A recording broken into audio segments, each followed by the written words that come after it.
प्रधानमंत्री आवास योजना ग्रामीण टप्पा क्रमांक 2 या योजनेअंतर्गत आज आपण जिल्हा परिषद शाळा जकीनवाडी या ठिकाणी सर्वजण उपस्थित आहोत। या कार्यक्रमाच्या निमित्तानं मी ग्रामपंचायतच्या वतीनं सर्व लाभार्थी आणि सर्व इथे जमलेल्या सर्वांचं मी शब्दसुमनानं सहर्ष स्वागत करतो।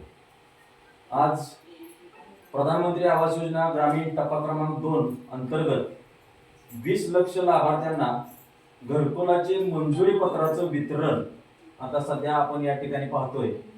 देशाचे केंद्रीय गृहमंत्री आणि सहकार मंत्री माननीय अमित भाई शाह आणि इतर मान्यवरांच्या हस्ते या ठिकाणी या मंजुरी पत्राचं वितरण केलं जाणार आहे। म्हणजेच पहिल्या हप्त्याचं वितरण या घरकुलाचं होणार आहे।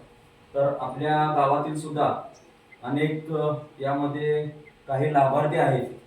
आता तुम्हाला माहिती आहे सगळं ऑनलाईन झाले आणि ऑनलाईन सगळी प्रक्रिया पूर्ण करण्याचं काम आपल्या कार्यकुशल असणाऱ्या ग्रामपंचायत अधिकारी माननीय आरके मॅडम यांनी ते करून हे जे आपले लाभार्थी साधारण 6-7 जण लाभार्थी आहेत यांना पहिल्या हप्त्याचं वितरण होणार आहे। या कार्यक्रमाच्या निमित्तानं आपण एक मंजुरीचं पत्र आणि त्यांचं फूल देऊन आपण या ग्रामपंचायतच्या वतीनं सर्वांच्या वतीनं आपण त्यांचं या ठिकाणी अभिनंदन करणार आहे। तर प्रथम